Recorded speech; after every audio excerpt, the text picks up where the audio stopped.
என்னுடைய பேர் வந்து பிர்லா போஸ். ரூம்பாய் படம் எங்க இயக்குனருக்கு முதல் படம், தயாரிப்பாளர் முதல் படம், ஹீரோ நடிகளுக்கு வந்து முதல் படம். பாத்தீங்கன்னா நம்ம தமிழ் மொழி தோன்றி ஆராய்ச்சியாளர்கள் சொல்லியிருக்காங்க 3500 ஆண்டுகள் ஆயிடுச்சு அப்படின்னு சொல்லி. பட் நம்ம முன்னோர்கள் ஒரு மனுஷன் எப்படி வாழணும், ஒரு வாழ்வியல் முறையை வந்து சொல்லி கொடுத்துருக்காங்க. சினிமான்றது ஒரு என்டர்டைன்மெண்ட் தான். ரூம்பாய் மூவி எனக்கு வந்து அது ஒரு பொழுதுபோக்கா பார்த்துட்டு வெளியே வர தோணலை.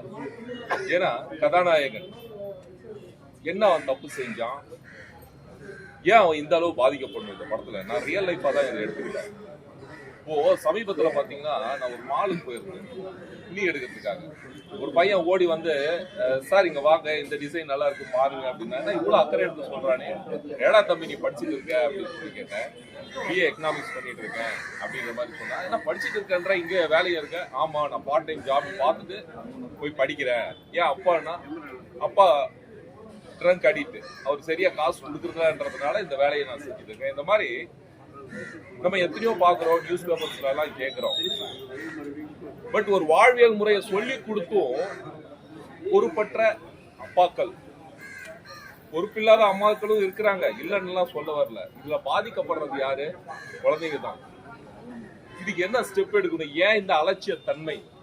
இப்போ கல்யாணம் பண்ணிக்கிறாங்க அப்படின்னு சொல்லும் போது எவ்வளவுக்கோ நம்ம வந்து பரீட்சைகள் வைக்கிறோம். இப்போ எல்லாம் பாத்தீங்கன்னா பிகேஜி ஸ்கூலுக்கெல்லாம் பசங்களை அனுப்புறீங்க இல்லையா? கண்டிப்பா அந்த அம்மாக்களுக்கும் தெரியும், அப்பாக்களுக்கும் தெரியும். என்ன பண்ணுவாங்கன்னா ஒரு எக்ஸ்ட்ரா ஒரு செட்டு வச்சு அனுப்புவாங்க.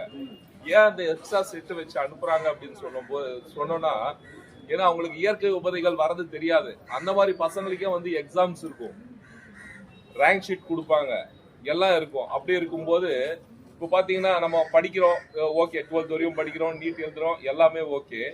அதுக்கப்புறம் ஒரு குரூப் எக்ஸாம் எழுதினாலும் மார்க் பேஸ் பண்ணி தான் எல்லாம் வரும்.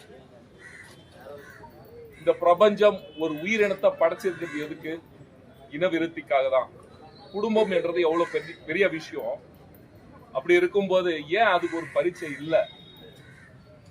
என்னன்னா, ஒரு கல்யாணம் பண்ணும்போது ஒரு கணவனுடைய பொறுப்பு என்ன, ஒரு மனைவியோட பொறுப்பு என்ன, ஒரு அப்பாவுடைய பொறுப்பு என்ன, ஒரு அம்மாவுடைய பொறுப்பு என்ன, கடைசி காலத்துல பிள்ளைகள் அப்பா அம்மாவை எப்படி பார்த்துக்கணும், ஏன் இதை நம்ம முன்னோர்கள் சொல்லி கொடுக்கலையா? உலகத்திலே முதன்மையான மொழி தமிழ் மொழி தான். 3500 ஆண்டுகள் ஆயிடுச்சு, சொல்லி கொடுக்கலையா? ஏன் இதை ஃபாலோ பண்றதுல அலட்சியத்தன்மை? அப்ப இது என்ன